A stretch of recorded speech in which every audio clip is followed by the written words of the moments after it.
right, welcome back to the show, everybody. We are back in the studio with a super special guest. We have Mr. Stephen Wayda joining us, and Stephen Wayda is the third and final photographer for us that it was very essential that we got his interview on the show for multiple reasons. Stephen Wayda is the most published photographer in Playboy's history. He shot the most celebrity pictorials, most covers with the likes of Carmen Electra, Kim Kardashian, Jenna Jameson, Barbie twins. He's worked with a plethora of celebrities, Denzel Washington, Travis Barker comes to mind, and the list goes on. And we'll get into that. Stephen can tell us more about particular people that he worked with or favorite memories. And I know that there's some funny stories that go along with being on a shoot and hiccups that may have arrived. Also best known for his affiliation with Pamela Anderson. All of the publications that Pamela was featured in were shot by Stephen, and they had a very close working relationship, and the best of the best was always conceived together between Stephen and Pamela, and it shows in the pictures.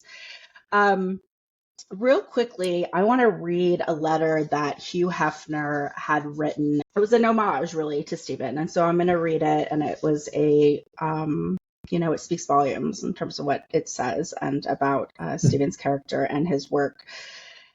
So from Hugh Hefner, for over 30 years, Stephen Wayda has shared my dream and vision. From an inauspicious start at Playboy, he has become the most published photographer in the history of Playboy, and that's a huge accolade. His photographs have helped Playboy in changing the way the world looks at women and changed the way women look at the world. His influence on photography cannot be overstated. His evolving styles, his sense of sexuality, coupled with the personality of his photographic subjects, brought the Playboy dream from the fantasy of decadence and passion in Paris to the charm of the girl next door in the wheat fields of Texas, all to life.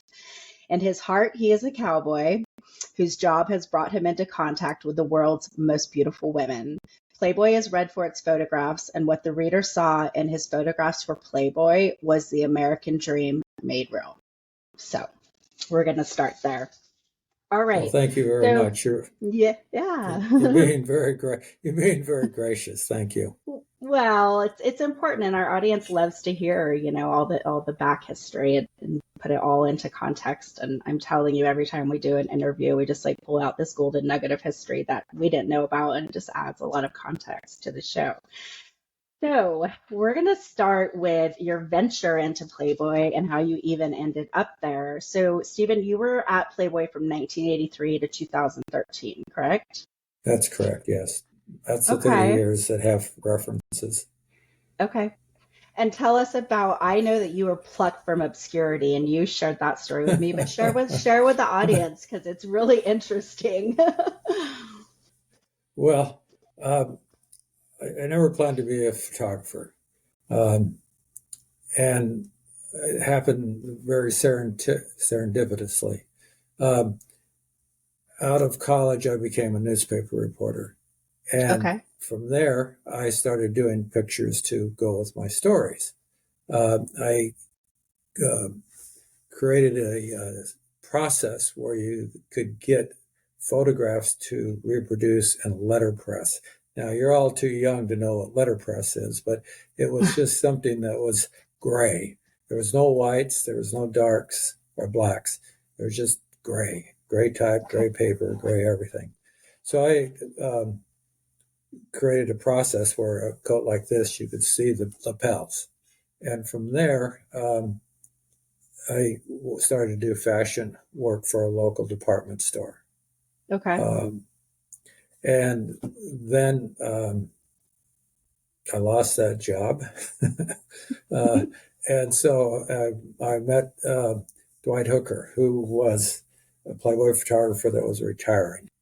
He had come to Utah to be to go to architectural school. So he was now doing building houses in Robert Redford's Sundance Ski Resort. And he wanted to keep his connection with Playboy, so he was doing What Sort of Man Reads Playboy, which is a service ad where our hero is good looking and gracious, and he's doing all these adventurous things while his girl is with him. Okay. And so that's where it gets to what sort of man reads Playboy.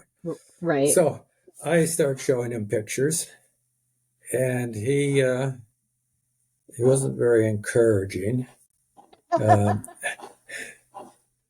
At one point, he's looking at the pictures, and he's going, "Well, good thing you have a day job, because you're never going to be a Playboy photographer." So, oh my gosh. What a statement. Yes, I've been told that more than once. So, I kept sending pictures into Playboy. I get rejected, I get accepted, I get another job, go back and forth. Then Marilyn had me come down, and I interviewed with her. I went back to Chicago because she was in a competition with Chicago. F told Chicago and Marilyn to find the next centerfold photographer. And okay. and Chicago didn't want to lose this, because they had a very tough relationship with Marilyn, because she had access to Hef and she could do anything she wanted. Yes, and I know that. And let me actually tell the audience as well, because this was really interesting background that you told me, that Marilyn Grabowski was originally in the Chicago offices working as a secretary, right? She was, yes. And Chicago said, hey, do you guys want to go, or anybody want to go to LA to open up a studio? And she did, and Mario Casilli was the only photographer there. And from that, she was essentially in a job was a no-end job. Dead end. Yeah. I was another one that wasn't expected to do anything out of high school. They said I'd be good at McDonald's. So I, both of us were kind of rejects trying to find our way, and Marilyn became one of the most important editors in magazine publishing. She was there with Anna Whitnor of Vogue and Jules Campbell of Sports Illustrated. Yeah. So you get this competition going. Okay. They had a meeting in the mansion, and Marilyn says, I want you guys to go on the competition. And so she had a lot of other people to choose from, but for whatever reason, she chose me because I didn't know much of anything. And Chicago chose David Meese. So they flew me back to... Oh, okay. Yeah, they flew me back to Chicago to interview with everybody back there. And I walked through the studio and I looked at all this equipment. I said, I don't know how to use any of this. I don't know what I'm going to do. So, it was just, yeah, you're going to go. It's like I did on a lot of things. I don't know what I'm going to do. I'll figure something out. Figure it out. Yeah. So I gave Marilyn 2 women from Utah that she accepted and she wanted as playmates. And she said she would let me photograph one, and at the same time let me watch Ken Marcus, how he did his centerfolds. Okay. And I don't know if she was serious in it or she was just trying to get the girls. I think Dwight had told me that she wasn't ever going to accept me. I don't have I never went to photo school. I never went to art school. All the other guys did that. So he told me she would never accept me. What do you think? Right. And also tell us the story about Jeff Cohen, because I thought that was fascinating when you shared with me. So Jeff Cohen was an editor, photographer out of Chicago. I worked a ton with him and all the newsstand specials, but share with the audience what he told you as well. So the second person to tell you you're not going to be. Well, Marilyn wanted Chicago to give me an assignment. Okay. Because, I was looking to make the cut. And so Maryland sent me to Alaska for Girls of Alaska. And I went and took a lot of pictures, went a lot of places. And when I got back, sent the film to Chicago, wasn't anything on the film. The shutter on the lens had come apart. It was a Nikon lens, so Oh my everything God. back then, I wasn't doing Polaroids because I didn't know anything about a Polaroid back or taking Polaroids to set up with. So went to Jeff because he did the girls of, and he looked at the pictures and said, they're a disaster. You don't have anything here. I'm going to send David Meese, and I'm not going to send him to Alaska. I'm going to send him someplace else, give him a chance. So in our conversation, he said to me, it's unfortunate you don't have the talent to match your opportunities. Wow. So, That's wild. yeah. So Jeff won, he was Marilyn's rival. Okay. And they fought tooth and nails. And Marilyn wasn't going to let Chicago win. Right. Yeah. So after, I watched Ken Marcus, we then took my other woman from Utah, and we did a centerfold on her. And we did it on location in Utah. And centerfolds are not good on location because there's a thing called the sun, and it moves. So your light changes constantly. Yeah. That's what you have to do in a studio. I mean, centerfolds would take 5 to 10 days, and they're a process of building. I sent you the Polaroids that I have. And I'm the only one that has those Polaroids. I'm the only one that has the diagrams. And it was Jamie Bergman and the Polaroids, my bestie. I love Jamie. So, yeah, I mean, there's multiples, but yeah, that's what I saw. I've got a lot. But now the original 8x10s Polaroids that look just like they did when I took them 40 years ago. I don't know how they've survived, but I keep them all. Isn't that wild? Up. Yeah. Yeah. So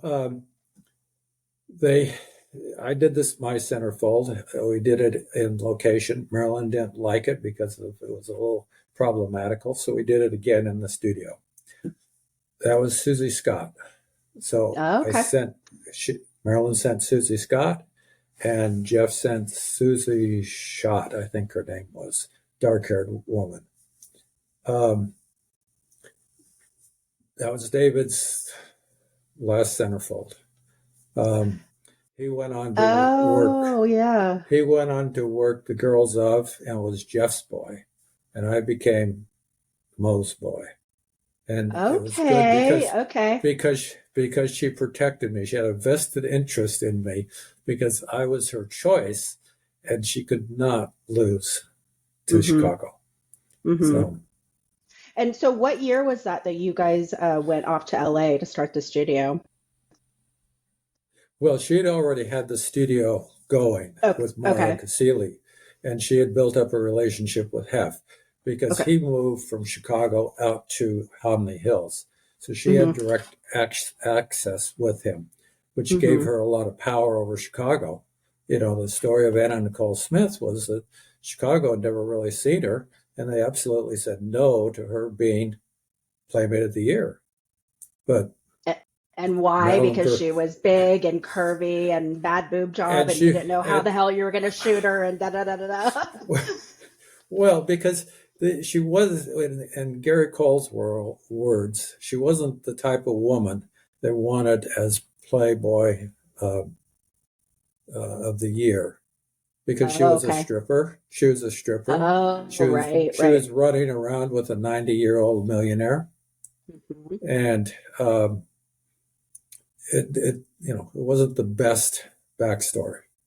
So, but Marilyn changed her name from her. She came to us as Vicky Smith. Right. And so, in Chicago, the only thing they saw were the pictures that Marilyn sent that I had taken.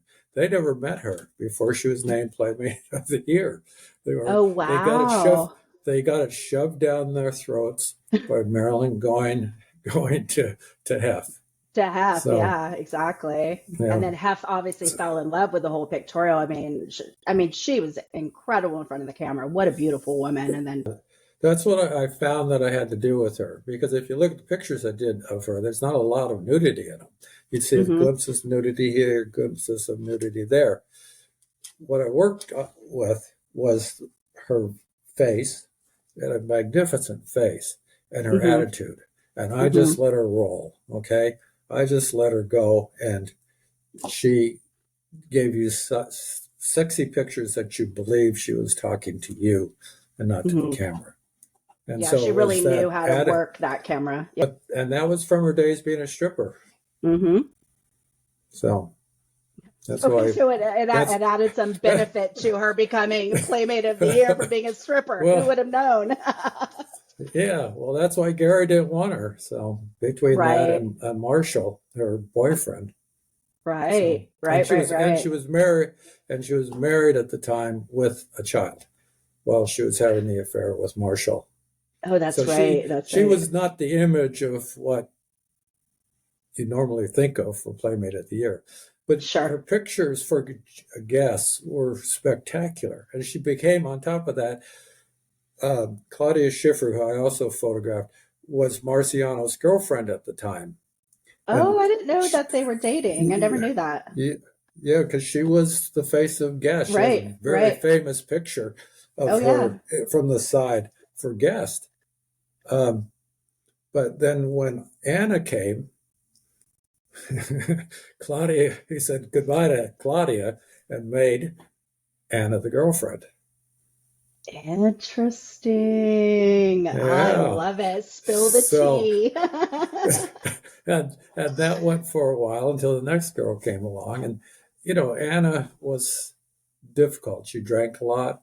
Um, she she had a mood swings. When I would photographing her, she'd go in the studio, in the makeup, she'd just sit there. Nothing would come out of her. Nothing. Hmm. And hmm then, you take her out on set, and still there was no communications or anything. And then you pick up the camera, and it's boom, she's on. So, and she goes, just, you let her run. I move her this Yeah. way, I move her that way. I show a little breast, I show a little butt, I show a little leg. But if you look at her shooting, she doesn't have a lot of nudity because she was not like you or Karina or anybody hmm else. She did not have a Playboy body. She was a plus size girl. Interesting. And that's one of the things I get irritated about because fashion magazines are now saying, we're doing plus size. I Or we're know. doing a black girl. We did Anna Yeah. Nicole Smith Oh, yeah. as a plus, 40 years ago. And the first black girl that appeared in Playboy was about 5 or 10 years before. It was in the early in the 70s somewhere. And the fashion magazines make a big deal out of what they're doing, but they've been behind Playboy. Playboy Yeah. was leading. Playboy was not part of the elites on the coast, okay? Los Angeles, New York, and that. hmm But it dealt with the rest of America, okay? It talked, like Hef says, it's the girl next door. It's the girl that you might meet that you hope that if you have the chance, you could possibly date, okay? Right. She's not a supermodel. She's not a celebrity in any sense. We eventually worked our ways into celebrities. But at hmm that time, it was all about this girl next door that, could be Yeah. somebody you would know. So, Isn't that the truth? After I think it was at Anna Nicole's Playmate of the Year party. Yeah, it would have been. I met Marciano there, and then he wanted me to shoot for guests, and I actually went and did like a whole day with them shooting. Never signed anything, never got paid, and then they ran my images no, really? internationally. Yes, and I never got paid, and I went to Playboy, and I was like, "What the hell is this?" Like, they're like, "Oh, it was just a test." I'm like, "It's published in Vogue and like Italy, like," and they did not want to intervene because they didn't want to step on Marciano's toes because of that relationship that Yeah. they had. Interesting, because huh? there was a number of girls that went from Playboy to Marciano to Guest. I Um, bet. I can think of two or three that I know definitely Sandy did. Taylor. Did you ever shoot with Sandy Taylor? I did. The cover of her with all the fireworks behind, with sparklers Okay. of the Yeah. Playboy. Uh, Yeah. I did that.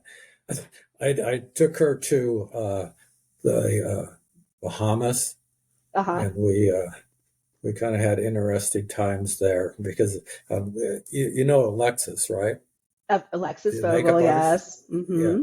So Alexis had a way of doing makeup, and it Of was course. very specific. So I had Sandy in the water on the beach. Wave hit her and took off one of her eyelashes. And so Uh-oh. I talked to, I tell Alexis, you got to put it back on. I can't. I don't have the glue. Da, da, da, da. I say, well, I got to shoot. I can't give this up because Yeah. we only have so many days. So I then walked up to Sandy and took the other eyelash and ripped it off. Get rid of And that one. get rid of that one. And Alexis left the set. She was She gone. was not happy. She was not happy because I had, ruined her makeup. I didn't ruin it. The wave did. So, but Yeah, I had no, to do you were, what yeah, I do needed what to you do. had What to I do. needed to do. Yeah, Yeah, yeah. But I can totally see Alexis like responding like that because, and my yeah. God, the best makeup artist in the world. It's like if you ever try to emulate her makeup, it's like you can never even come close. So I bet she was like, my art, don't touch my art.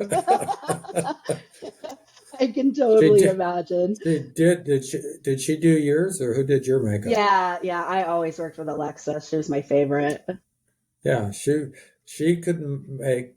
I mean, she just made you look great.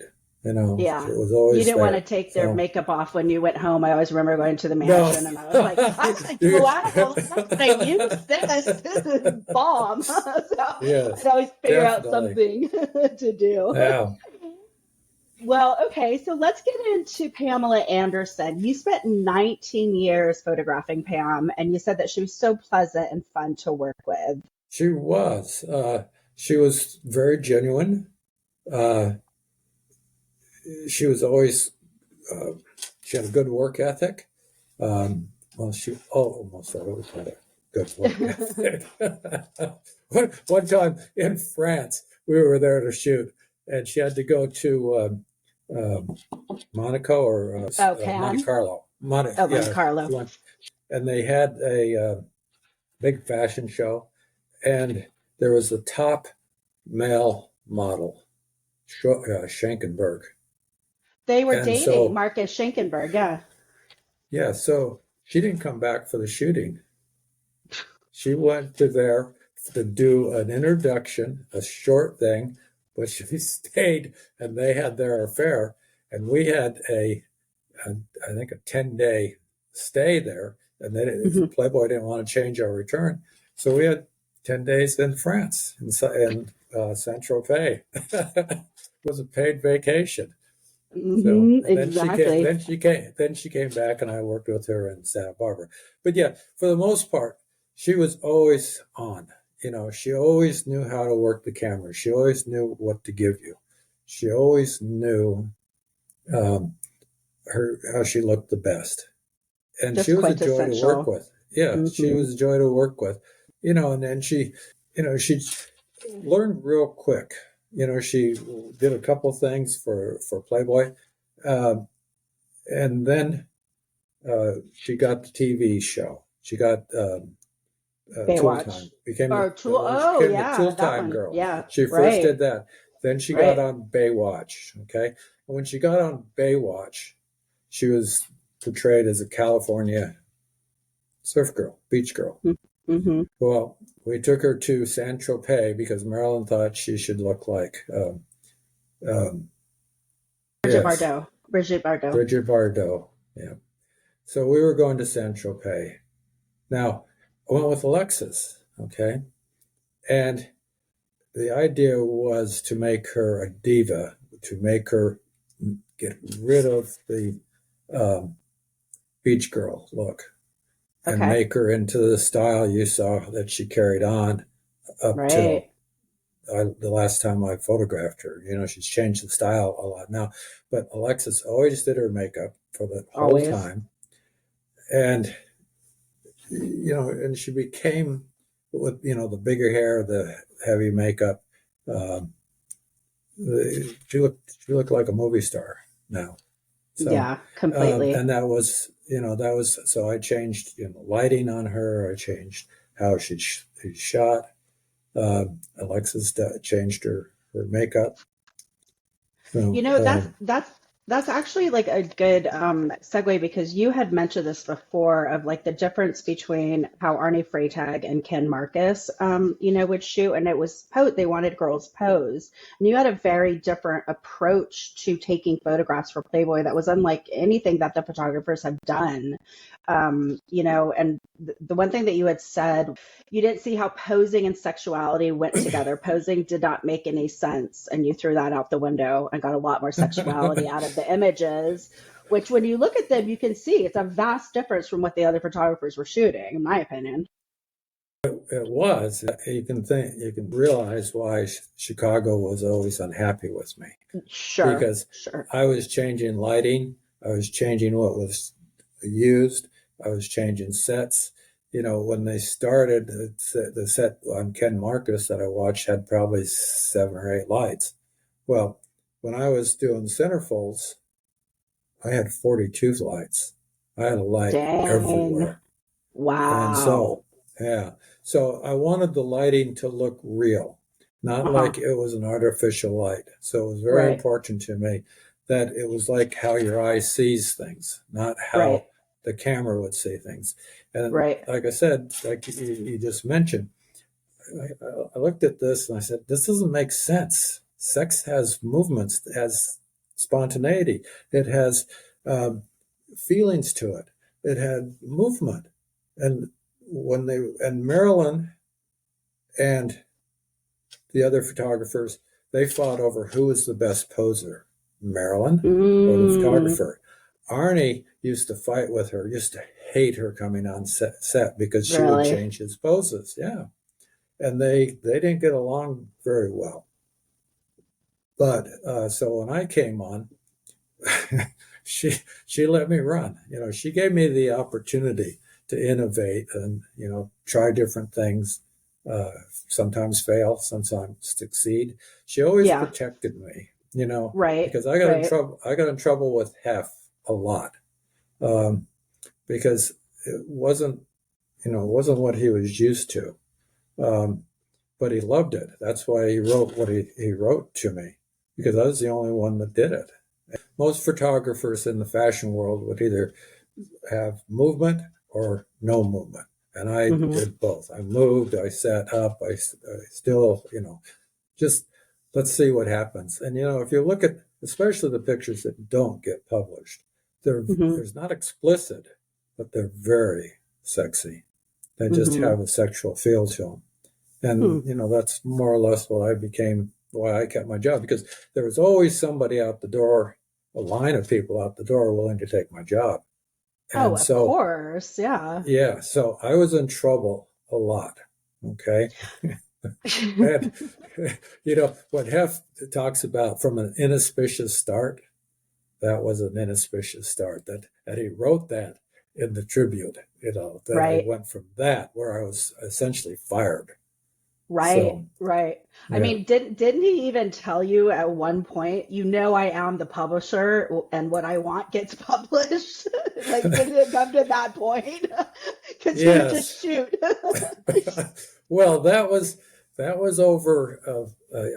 There was a celebrity that was on the Apprentice, and I Uh-huh. photographed her, and I was always conscious of doing what the women were going to feel comfortable with. Uh, you know, and so there was this one situation. She was in a limousine. Her legs were open. She had underwear on, and she was, very enticing in the limousine. Sure.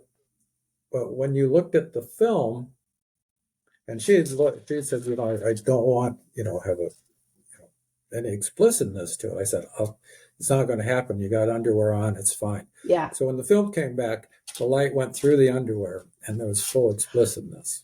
Okay. And that shot got into the magazine, into the layout. Now, Hef doesn't see anything but the film. He sees the film, and the film has that little bit. It wasn't really explicit, but it was something I knew she wasn't going to be happy with. Mm-hmm. So I had Ben, who was my assistant, and this was on the digital days, and I told him to make those panties opaque. So really?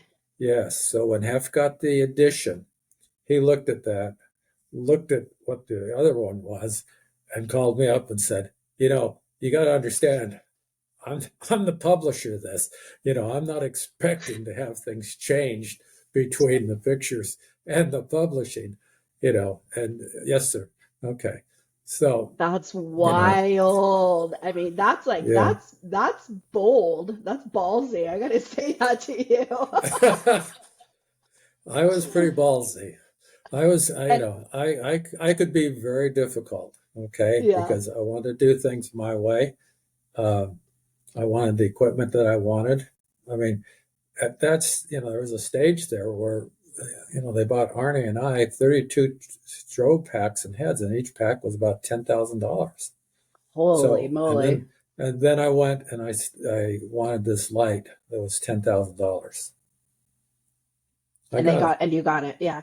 Well, that's something that, that we have found out from conducting these interviews, is that there was no expense spared whatsoever. Whatever it took to get the shot, you were going to do it, whether it was on location or reshooting a centerfold, wardrobe, whatever, you getting lighting. And it's always so interesting to hear that. And then also Hef's keen eye, like he even knew the photographers that were taking the pictures of him all the time within the mansion, right? Documenting. Uh-huh. If there was one slide that was gone, and it was like one of him looking down at a dog or something, and I forget Larry Logan told us this story. And Larry had taken the slide out because his eyes were closed or something. And Hef was like, don't you ever take a slide out. You leave all the film there. Like, he knew exactly. So when he saw that what you had done, it was like, ah! But the attention to detail, and then that no cost was ever spared whatsoever in achieving what the goal was, and that was to get the perfect shot. Yeah, and you can't find a company that you would work with in today's day and age that would remotely spend close to what they did to achieve those results. Yes. I'll tell you a quick little story, and then I'll make a comment on that. A lot of times, studio would send me places and without asking me. And my crews knew that when we got there, don't unpack, because he's going to change. We're going to go somewhere else. Right. So I was sent to St.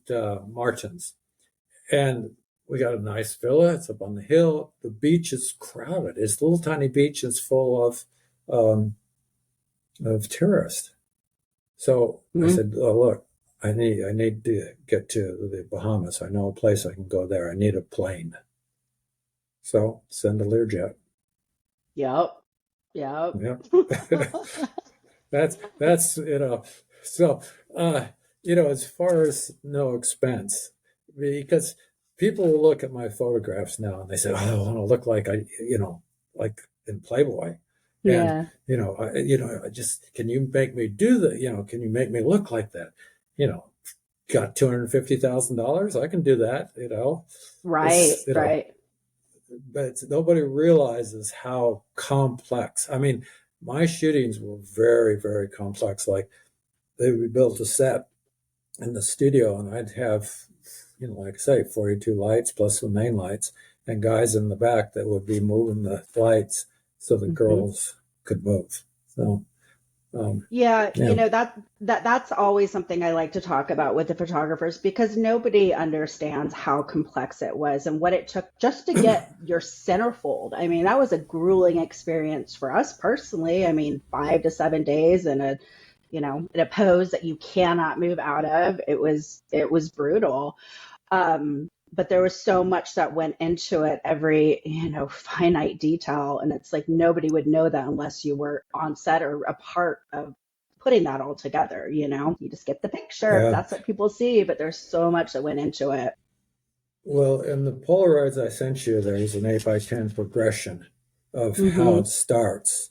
Mm-hmm. And that was like on Susie Scott. She's she's in Utah. She's on a porch. It's so cold. She's in a jacket, and I'm trying to set up the lighting, because we had to get something because that's what we were committed to. But in the Mm-hmm. studio, the lighting is more controlled, and you keep adding, you make changes. So if you look at those Polaroids, the the the, the pose is one thing in the beginning, it's a different thing in the end.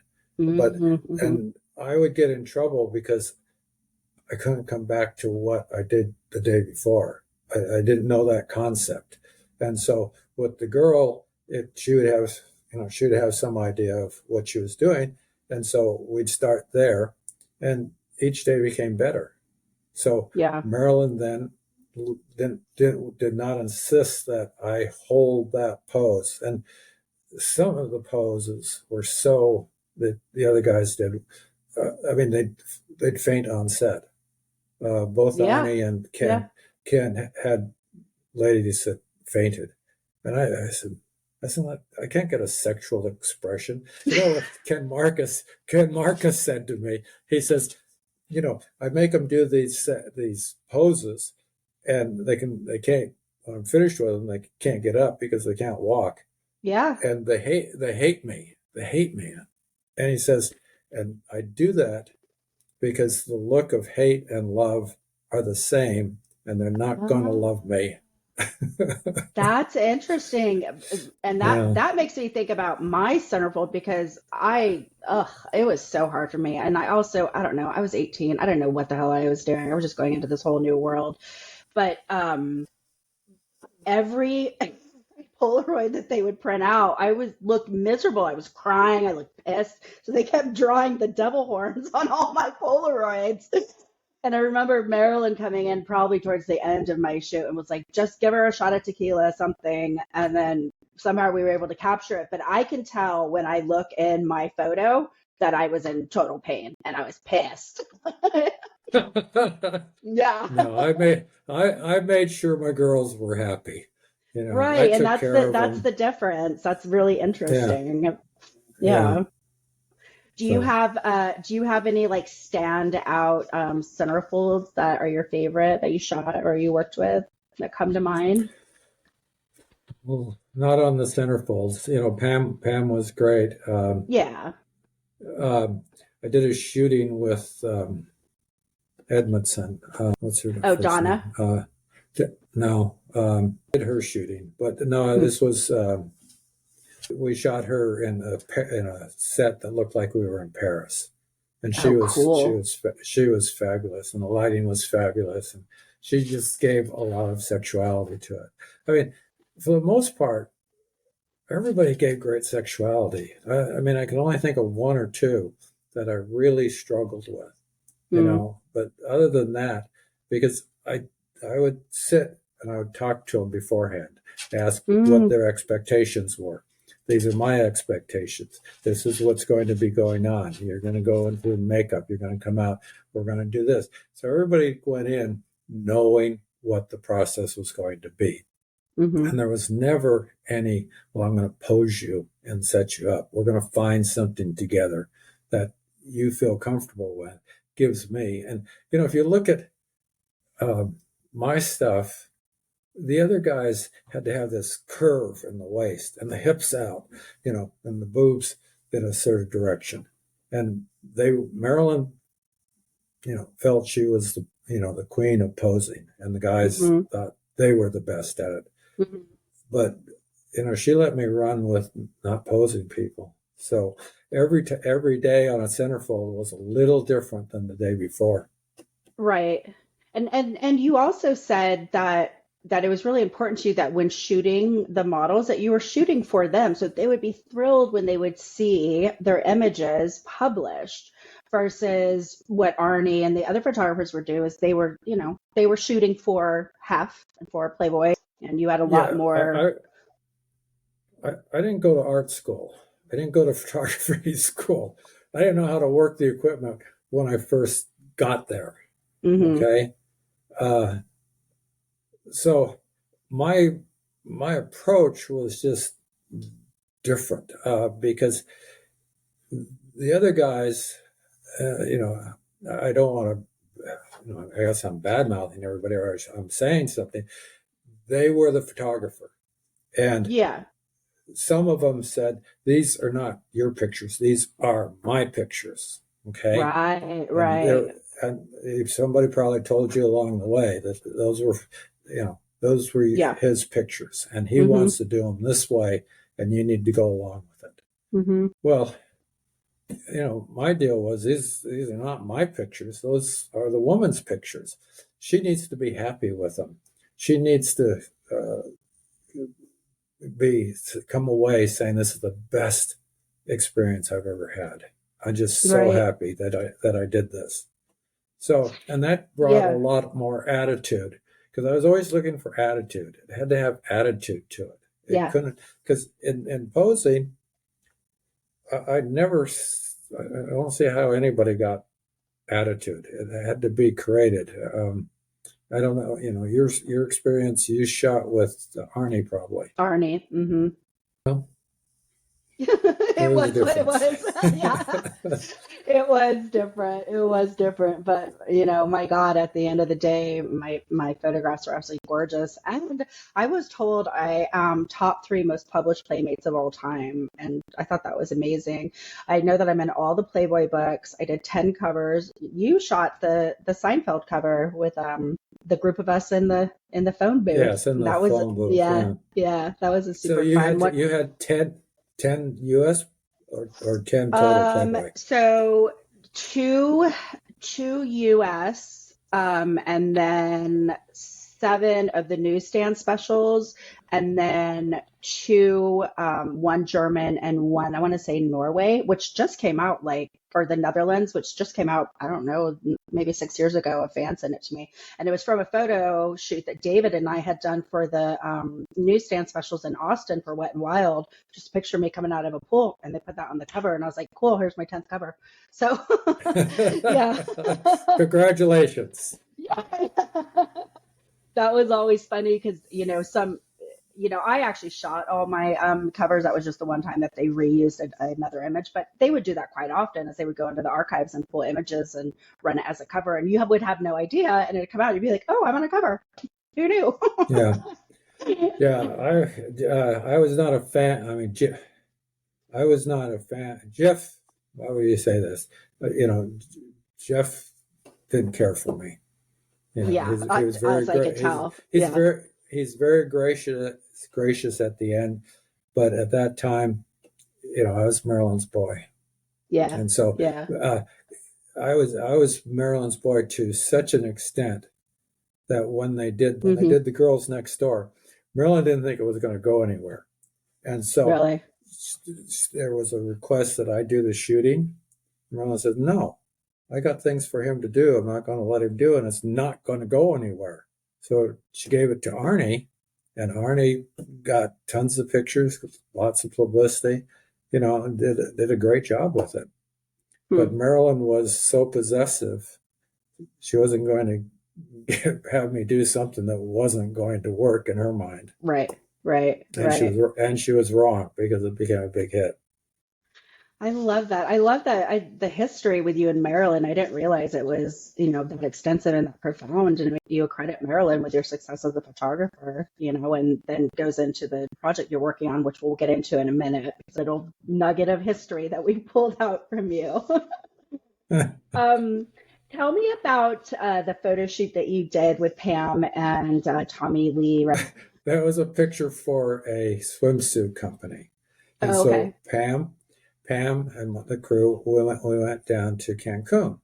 Now, Pam had just met Tommy at one of I think it was the bar she was a partner in. Wait, you guys, the reason why she was down in Cancun was because you guys were shooting for the swimsuit company, and then Tommy said, "I'm coming down." Oh, cool. Okay. Yeah. And Pam said, no, don't come down. So he Yeah. did. He came down. He's in the bar. He calls. She says, no, I can't because I'm working. And he's very persistent. Okay. And she's a little stressed out from the persistence. I don't know who Tommy Lee is. I don't listen to glam rock. I mean, I'm a country fan, and on my sets Awesome. it was probably disco because that got everybody up and it was a dance Yeah. situation. It wasn't glam rock. So I didn't know who he was. I was going to talk to management about having him thrown out or having him deported. Oh my gosh, how funny. And she says, no, let it be. And so she then goes out with him, and Alexis goes and Jennifer goes, and he had two of his friends there. And so they'd party all night long. There was a lot of Dom Perignon. Yeah. So, and Pam had told Tommy he wasn't going to have, she was not going to have sex with him. He was a wild man, and he wasn't, and he was intent on, well, I don't think it was just to have sex with her, but it was to be have with her. a connection, to be with her. Yeah. Mm-hmm. So they had that one night together, and I came in the morning, and he was just leaving, and his clothes, some of his clothes, underwear there, some clothes were still there. Mm-hmm. And she'd been up all night having sex, drinking, and I got a camera and I just started taking pictures. I took the pictures after pictures, and she was, she was very animated. And so I took the pictures back to, when I got them processed, I took them over to Playboy. I said, would you like to publish these? And F said, no. What I'd like to do is put them in the safe, and you can have them when you leave. Really? So they were in the safe for 18 years. Interesting. Hef did not feel that she portrayed the image. She was to him, she was the DNA of Playboy. And she was looking. And that just went against the grain completely. Yeah, it changed her image because she looked a little drunk, a little tired, a little just having sex. Yeah. So it was a whirlwind. They went into the safe, and I didn't get them until I retired in 2013. That's wild. I love that story. I love that he gave them back to you. But okay, that makes sense now that he is like, no, this is not going to go in line with what we portray of Pamela. Interesting. So there's a backstory on everything. Yeah, there's a backstory and everything. So I recently was talking to Shane Barbie. I was trying to get her to come on the interview with Greg Gorman, who was the photographer that discovered me, right? And that's how my career started with Playboy. And he had worked a lot with them. But Shane shared some funny stories with me of shooting with you. And, her and her sister were out of their fucking minds because they were so sick from their eating disorder. And they were total divas. And she says that. She's like, when we finally got well, like we made our amends, and we called Hef and we called Greg Gorman and whoever else and just apologized profusely because they were just a nightmare to work with. But apparently, so she was telling me that they had gone down there, and it's one of their worst engine sessions, and so they kept pushing back the shoot. Is that right? And then they were trying to get out of there, and you told them, oh, we have a private jet coming just in order to capture the pictures you needed to on the beach. Do you remember that? Well, she was difficult but very gracious at the same time. And she always loved the pictures that we got. And so I shot her on the beach with her sister. And again, you just let them go, okay? Because they will work. I mean, the picture that I have in the portfolio is that Shane is having her hand on the butt of Thea, and the connection that was going on between them. Again, you can't pose that. You can't, all you can do is Right. be spontaneous and take the picture when it happens. Absolutely. Especially in photography. I mean, that's when you get the best pictures, in my opinion. At Yeah. least I do. So what about, what um, about what?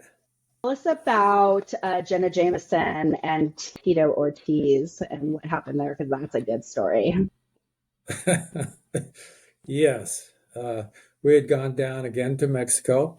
We were on an eco resort. Okay. Now, this eco resort had one time uh, Hmm. wine, too much drugs, and too many candles, and they burnt half the place down. So we went back to this place and they had rebuilt it. And it was very remote. One dirt road came into it. It went over a couple of streams, and it's very, very remote. And it's all kind of wood or bamboo. It's not concrete. It's not fire resistance or wind resistance. So a hurricane comes up the coast from the south. It's a category Hmm. 4. It stops right off the coast from the resort and Oh spins my for a day. God. And so if it had come on shore, we couldn't get out. The roads were they were flooded from the rains, so there was no way out. We Hmm. were stuck there. So everybody thought they Hmm. were going to die, and so they drank a lot. They had no phones, no cell service, no Hmm. way to talk to Hmm. anybody, to call your loved one before you go into a whirlwind of a hurricane. But anyway, so Right. it's everybody was scared. They were really scared, and so it wasn't that far offshore, and it just had to come in, or the outside of it, where the winds would have got us. But then it went up the coast and got to lower part of Mexico, and then went across Mexico and went into, I think, either Arizona or New Mexico. So it was a big storm. It Mm. lasted for a long time. But when we shot, we started to shoot the next day. We tried to shoot at the beach. The water's brown because so Oh much yeah. mud has gone into the water, and things are a Sure. little muddy and a little. But the sun came out and got beautiful pictures. What photo shoot were you on where the DE? Oh, that was Okay. okay. We were in Mexico. Hmm. There were 5 models from Germany. I had assistant, second assistant, uh, makeup, hair, stylist. Okay. So the place was a place called Correas. At that time, they had 5 old hotel that the owner had bought, along with 4 bungalows. Okay. Mm. And now it's one of the most expensive places in the world to go and buy a house, and it's hugely successful. But at the time, it was just a little place. So to get Hmm. privacy, I went, asked, where can I Hmm. go? Where's a beach? And so they send me. We go down. We go in our bus. 5 naked girls. The bus is stuck in the sand. So one of the assistants says, I got to go find somebody to get us out. So he goes Right. and he finds a farmer. The farmer comes driving up in his tractor, big tractor, turns it around, hooks up a chain, pulls us out. And he's looking, he doesn't speak English, okay? He just speaks Spanish. And he's looking at this, this, what's 5 naked girls and this crew doing out on the Right. beach? After we go back to shooting, then all of a sudden the federales show up. And they are, in their Yikes. half trucks, like the trucks with the machine guns on top, all carrying automatic Hmm. weapons. They don't speak Hmm. English. We don't speak Spanish. Mm-mm. And we can't explain Mm-mm. what's going on. So we had to go in to the jail, and they then called the DEA in Guadalajara. And Guadalajara was the center of the drug Mexican drug industry at that time. And so Okay. the place we were in was the state of Jalisco. Now, you go Right. to Jalisco now, because we used to go to Puerto Vallarta and just drive down for 3 hours to get to this hotel because it was so remote. Um, now, if you did that, you'd probably be either killed, captured, held for ransom, or put into Yeah. sex trafficking. We would just go Right. back and forth in the car. We'd get a Jeep with no top on it and be cruising down for 3 hours through the Mexican countryside. Carefree. But, they don't speak Spanish. They didn't speak English. They had to find out what we were doing. Were they finally like realized the DEA was like, oh no, this is Playboy, and like let him go? Well, you could talk to somebody in English now.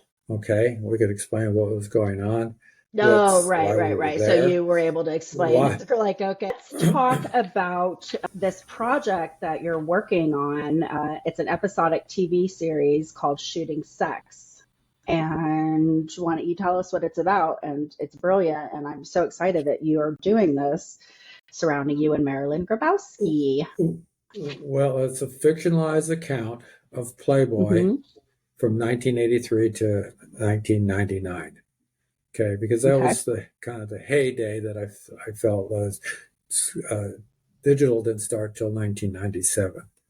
So there are a lot of stories, and being fictionalized, I can pull things in that maybe happened before or I wasn't necessarily that much of a part of. And they have a front end story, back end story, and then, the shooting. And it deals with Marilyn and I've tried to make it female friendly. I've tried to make it aspirational and inspirational because both Marilyn and I were we were told we weren't going anywhere. And we came to the top of the pyramid. And then with all the women that came through, some went back to what they were doing, some became stars, some got married. There's always a story, Rainy Day Jordan was a great story because she had never been out of Texas. And she came and she was so great in her posing and everything. And then she got hooked up with the mansion. And she went to a couple parties and, she was faced with a big change in her lifestyle because she had a husband and a child back in West Texas. And so she came and she had the opportunity and she went back on her second trip.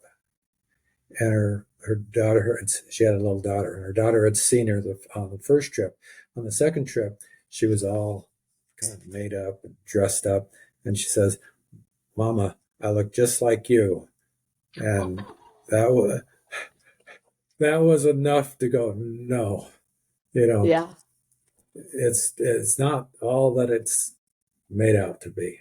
There's too many temptations, too many things. Some of the women never go to the mansion, some do. But everybody, they have their aspirations. That's why they're there. Want something to come of this. So It's an aspirational and inspirational story. Of not so much, Marilyn and I are the storytellers. Okay. And it's about all the people, the covers that I shot, pictorials, the centerfolds. It's about the models. It's behind the scenes. Nice. It's about Alexis. It's about my assistants. Okay. I had the opportunity, Judith Regan offered to do a book on me. And it was, she did the Jenna Jameson, How to Have Sex Like a Porn Star. Okay. She did she did a couple others, Howard Stern, I think. But she insisted that it be a true story. And I'm not going to do it because I don't want to be telling all the secrets of my staff, my crews, and everything that went on. So to protect my cruise, I passed on it. And it probably wasn't maybe the best decision. But, I had to be true to, because we were like family. My crews were like family. And they said that because I took care of them. I didn't treat them like assistants. When I was shooting, I told them to sit on my shoulder, tell me what they see, what they think, what they suggest. I might use it. I might not use it. I might use it later. But interesting. You're part of the shooting, and you have another set of eyes. So everybody on the set was to give me input if they had it. I love that. I couldn't betray them. Right. They all had their own. They all had their own stories. I mean, of course, yeah. I mean, everybody had their own vantage point and your own personal experience, and they're all going to vary from person to person. Even if you're working together. So fictionalize, I would do the people that I photographed, like the celebrities, and that a great story on Belushi. But so I can use Belushi's name. I can use De Niro's name. And I don't want to use, Alexis's name. I'll make her, she has a made up name. Marilyn has a made up name. I have a made up name. But my lifestyle, how I did this, how I was in Utah, how I lived on ranches in Utah and California, how I had horses all the time. Right. How I didn't know what I was doing, how things progressed. That's all in there. And then the stories behind that we're talking about, like Jenna Jameson or the girls in Mexico. So everybody had a story. Awesome. Well, I really believe that's going to be very well received and being spearheaded by an Academy Award winning producer. It's not about the mansion. It's not about Hef. Okay. Which is good because there's too much out there that's all focused on the mansion and on Hef. Yeah, there's a number of women that are, jumping on the bandwagon. If you say something nasty, you can make money from it. I mean, Crystal was a big disappointment to me because I was friends with her. I shot all of her pictures. She didn't need to do that. She got $10 million when he died. She left out a lot of things that paint a different picture. Oh, completely. So, I listened to her whole book and I was like, what the hell is she saying? Like, this is not, Well, her mom lived at the mansion. I know. And she said she had nobody there. I know. She had nobody there. And she was so traumatically affected by it. And Holly Madison Holly Madison, she got the opportunity to be an editor. Gave her a job to be an editor. And that she didn't have the talent to be an editor. So it's unfortunate that these women have decided to trash Hef and the mansion. There's a lot of things that went on. There's no question about that. There's a lot of people, and Hef's sex life was his business. But I'll tell you something. Exactly. I'll tell you, there's a documentary, okay? I don't think many people know about it, on Hef. And there were two people assigned to it, this woman and this man from different sources. And they were given it. They both had the opera. They were both said, you're going to do this. And they both didn't want to. And the woman talked to her husband and said, I can't do this. I don't want to be around Hugh Hefner. He said, well, you're just starting out. You need to do this because they're going to give it to somebody else. The man, he went to his pastor. He got the exact same answer. Somebody else is going to do this. You need to do this interview. So they approached it from, it's a nice interview because it's a documentary. So they approached it from not half what he did, but why he did it. So they went back into his childhood. They talked about his relationship with his mom. They talked about this stuffed animal that got his mom burned.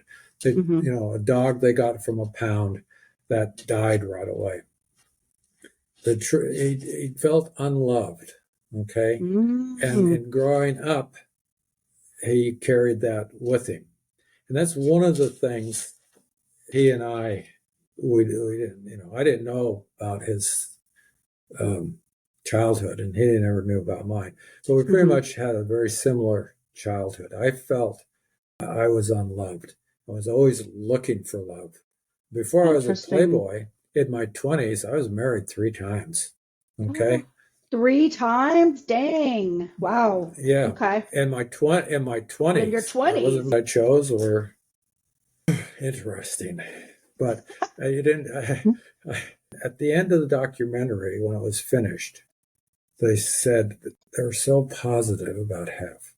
They said he did all these things, the magazine, the clubs, everything was so he would be loved.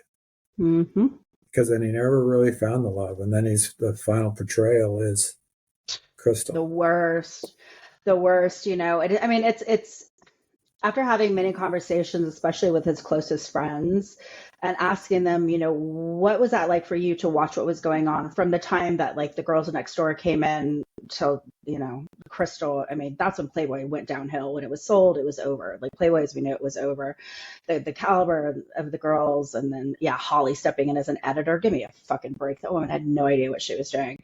But it's very apparent to me now, and I would say Karina and a couple other of us, that from talking to his closest confidants that were there through it all, they all said, he made horrible decisions at the end of his life, but he was getting older. We all will get older. Our mind will go, and when the vision goes, right? And he really felt that these women loved him. I mean, he really did. And he had no idea that Crystal would come and do what the hell she did. Like, he would have never gone into that, or he would have never made her the president of the foundation, whatever. And it's just so sad because he was completely taken advantage of. And Kimberly Hefner, I had a conversation with her, direct quote from her. She said, "The only thing I will say is that what happened is 1000% elder abuse." And I was like, I can't agree with you more.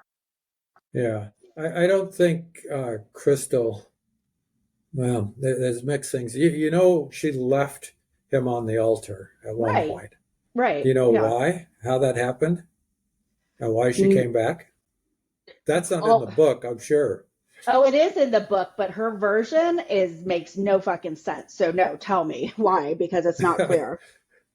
Well, she did a music demo with a guy named Blakey, okay, big music producer.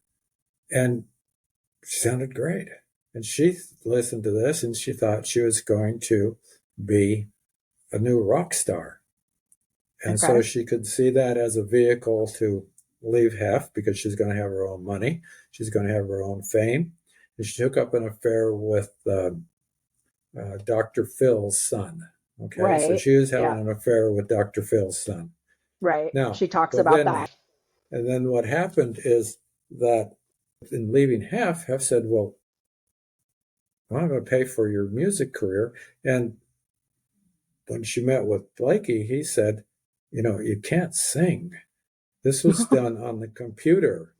Right. So she now had nowhere to go. So she went back to Hef. And I do think that she had really strong affections for him because I watched her and them interact a lot. And, like I said, I shot all of her pictures. So I think it was just somebody talked her into, if you're going to write a book and you can make all this money, you got to trash the situation. Yeah, and strike while the iron's hot because Holly Madison is out there producing, the Playboy murder show, affiliating all these tragic incidents that had happened to women that were either in Playboy or Playmates that had nothing to do with them, or like Playboy did not murder them, right? So she's got that show plus her book. And so, of course, Crystal jumped on the bandwagon, and it's like you can see straight through it. We can see straight through it, but general public believes everything that these girls are saying. And so thank God, again, that we have like this platform and we can have these real authentic conversations with people that were there that got to see firsthand, you know, and there's two versions to the story. It's not just one-sided. Kimberly was married to Hef for 21 years. He had two Right. kids.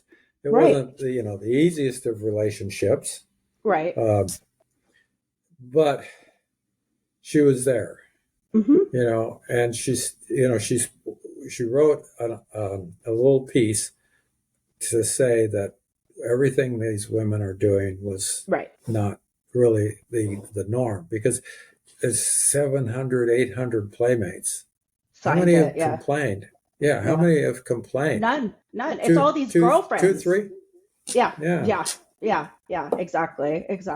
Yeah, thank God. I've been grateful to be able to talk to Kimberly, and I've invited her on the show. She's hesitant to do anything, but I think at some point she will come on. But again, it's just her complete and utter respect and love and affinity for Hef stands and will always be there. And she, if anybody was going to say something about a bad experience, it would be somebody who was married to him for 21 years. She has nothing to say that's negative. These girls, it's a money grab, obviously. I really don't believe that what's in Crystal's book, she really feels 100% on it. I feel she did it for, there's a big payday at the end of it. And she didn't even write the book. She had a ghostwriter, so it's not even her. It's the ghostwriter. Yeah. So yes, we're in agreement on that. So anyway, well, cool. I'm glad that you actually brought that up, and there are people from Playboy that can have a different vantage point, and we're able to share it. And my TV shows to be very positive. It's behind the scenes. Right. And a lot of crazy things went on behind the scenes. And it doesn't mean that everybody was having sex left and right, but just the personalities, and the situations. My life is crazy. Alexa's life was crazy. Jennifer Tudor had a very stable life, a loving husband, still married, still doing great. John Cranon had a very tragic end to his life. There was another stylist that committed suicide. She was involved with an actor. And he went back to his wife. He went back to his wife, and she was so distraught she got in the bathtub and cut her wrist. Fortunately, there are those stories, but it's not like a direct. I don't know. It's not like Playboy did it to them. It's just. It's not that Playboy did it. No. Yeah. Playboy was for 98% of the women. It was a positive experience. That were photographed, and that were playmates, and were really Playboy. Like I said, the girlfriends, Holly and the other two, they were never to be playmates. They could not be playmates. Never. Never. And the same thing. Well, with Crystal, she was a playmate, but that's because she married. Yeah, Hef was like, okay, you're going to run away from me. You're going to come back, then whatever, make you playmate and put you on the cover. Yeah. So anyway, do you recall the name of that documentary that you were just telling me about the man and woman that interviewed Hef and had great things to say when they were all done? I can send you the tape. Yes. Cool. It would be, I think, a great guest for you, because they're very positive. They're very positive about Hef. Very positive. Their hesitation initially to not want to do it, and then to do it and come out. It was no, we don't. It was like hard no. Yeah, exactly. And if you want a career, you got to go do it.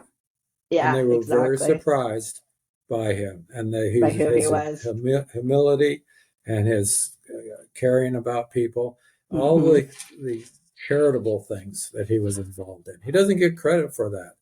He doesn't. And we talk about it all the time on here, because, again, I didn't even know half the stuff that he was involved in. And his philanthropic endeavors are vast and many, and it does not get discussed enough. I mean, it really needs to be known forever. And I'm sorry, at the end of the day, people are just going to try to, decimate the history of Playboy and of Hugh Hefner. Well, it's not going to happen. It's history. It's part of America. It's American culture. What would America be without Playboy? It'd be very different, I think. No, it wouldn't be probably. Okay. Yeah. Playboy sent outside of New York and Los Angeles. Playboy set style, was an arbiter of what was beautiful and what was sexual. And Marilyn Grabowski was the biggest arbiter of all on what was sexy, because she made the decision on who was to get in and how it would go, and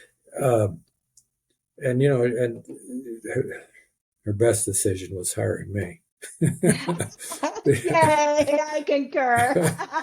That's excellent. That's a perfect way to end the show. I love that. So, okay, before we leave, at the end of each interview, we ask our guests 2 questions, okay? So, first question, 3 words that define Hugh Hefner to you. A creative genius. Perfect. 3 words. A creative genius. Okay. And had you had the chance to say anything to Hef before he passed or in memoriam, what would you say? In a letter that I wrote him before he died, it was a big thank you that he gave me an opportunity that I would not have had. And I'm glad that I was able to live up to his expectations. That's the general answer from everybody, is just thank you. Thank you for including me on this journey. Thank you for the opportunity. So I love that. Thank you, Stephen. Okay.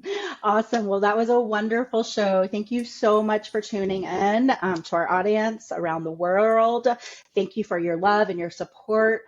Please follow us at the Bunny Chronicles Podcast, or Bunny Chronicles Podcast, on Instagram. We also have our Facebook page, Bunny Chronicles Podcast, our YouTube channel. Please like, subscribe, and share. And if you want to support the show, you can support us at Patreon. Thank you so much to the audience. We appreciate you, Stephen. Appreciate the opportunity. Wonderful. Thank you.